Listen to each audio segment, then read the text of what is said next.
ಚಳ್ಳಕೆರೆ ನಗರದ ನೆಹರು ವೃತ್ತದ ಬಳಿ ಸೋಮವಾರ 12 ಗಂಟೆಗೆ ವಿವಿಧ ಬೇಡಿಕೆಗಳು ಈಡೇರಿಸುವಂತೆ ಒತ್ತಾಯಿಸಿ ಕರ್ನಾಟಕ ರಾಜ್ಯ ಅಂಗನವಾಡಿ ನೌಕರರ ಸಂಘದ ಪದಾಧಿಕಾರಿಗಳು ಪ್ರತಿಭಟನೆ ನಡೆಸಿದರು. 4 ವರ್ಷದೊಳಗಿನ ಮಕ್ಕಳಿಗೆ RDPR ರೂಪಿಸಿರುವ ಯಾವುದೇ ಕಾರ್ಯಕ್ರಮಗಳನ್ನು ಮತ್ತು 4 ರಿಂದ 6 ವರ್ಷದೊಳಗಿನ ಮಕ್ಕಳಿಗೆ ಶಿಕ್ಷಣ ಇಲಾಖೆ ರೂಪಿಸುವ ಯೋಜನೆಗಳನ್ನು ನಿಲ್ಲಿಸಬೇಕು ಎಂದು ಆಗ್ರಹ ಮಾಡಿದರು. ಅಂಗನವಾಡಿ ಕೇಂದ್ರಗಳಿಗೆ ಬರುವ 3 ರಿಂದ 6 ವರ್ಷದ ಮಕ್ಕಳಲ್ಲಿ 4 ರಿಂದ 6 ವರ್ಷದ ಮಕ್ಕಳು ಶಿಕ್ಷಣ ಇಲಾಖೆಗೆ ಬಂದರೆ ಅಂಗನವಾಡಿ ಕೇಂದ್ರಕ್ಕೆ ಬರುವ ಮಕ್ಕಳು ಯಾರು? ಆಗ ಅಂಗನವಾಡಿ ಕೇಂದ್ರಗಳು ಮುಚ್ಚಿ ಹೋಗುತ್ತವೆ. ಆದ್ದರಿಂದ ಈ ಅಂಶಗಳನ್ನು ಪರಿಶೀಲಿಸಿ ಕ್ರಮ ಕೈಗೊಳ್ಳಬೇಕು ಎಂದು CITUನ ಜಿಲ್ಲಾ ಸಂಚಾಲಕರು ಆದಂಥ ಟಿ ತಿಪ್ಪೇಸ್ವಾಮಿಯವರು ಆಗ್ರಹ ಮಾಡಿದರು.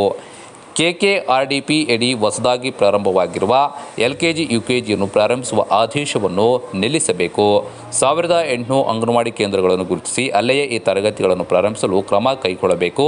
ಈಗಾಗಲೇ ಶಿಕ್ಷಣ ಇಲಾಖೆಯಡಿಯಲ್ಲಿರುವ LKG UKG ಮತ್ತು KPSC ಶಾಲೆಗಳಲ್ಲಿ ಮಕ್ಕಳ ಒಟ್ಟು ಸ್ಥಿತಿಯ ಬಗ್ಗೆ ಅಧ್ಯಯನ ಮಾಡಬೇಕು ಎಂದು ಇದೇ ಸಂದರ್ಭದಲ್ಲಿ ಆಗ್ರಹ ಕೂಡ ಮಾಡಿದರು.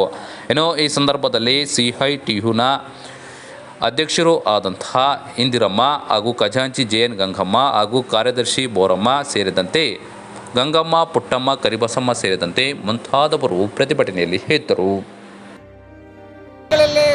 ಏನಾದರೂ LKG UKGಯನ್ನು ಪ್ರಾರಂಭ ಮಾಡಿದ್ದಾದರೆ ಮಕ್ಕಳ ಸ್ಟ್ರೆಂತ್ ಕಡಿಮೆ ಆಗ್ತದೆ. ಅಂಗನವಾಡಿ ಕೇಂದ್ರಕ್ಕೆ ಅವರ ಅಂಗನವಾಡಿ ನೌಕರರ ಒಂದು ಕೆಲಸ ಸ್ಥಗಿತೆಯಾಗಿ ಅವರು ಇವತ್ತು ಬೀದಿ ಪಾಲು ಆಗುವಂಥ ಪರಿಸ್ಥಿತಿ ನಮ್ಮ ಅಂಗನವಾಡಿ ತಾಯಂದರಿಗೆ ಬರ್ತಿದೆ.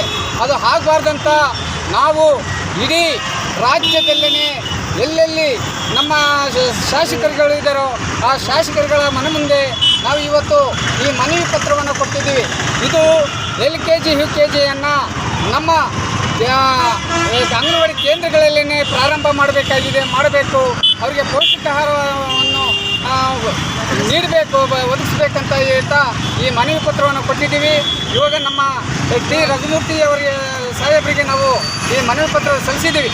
ಇದೇ ಮನವಿ ಪತ್ರವೊಂದಿಗೆ ಬರುವ 19ನೇ ತಾರೀಕಿಗೆ ಇಡೀ ರಾಜ್ಯದಲ್ಲಿ ಇವತ್ತು ಬೆಂಗಳೂರಿಗೆ ನಮ್ಮ ತಾಯಂದಿರೆಲ್ಲ ಸೇರಿ ಒಂದು ಅನಿರ್ದಿಷ್ಟ ಕಾಲವಾದಂಥ ಒಂದು ಪ್ರತಿಭಟನೆಯನ್ನು ಮಾಡ್ತಿದ್ದೀವಿ.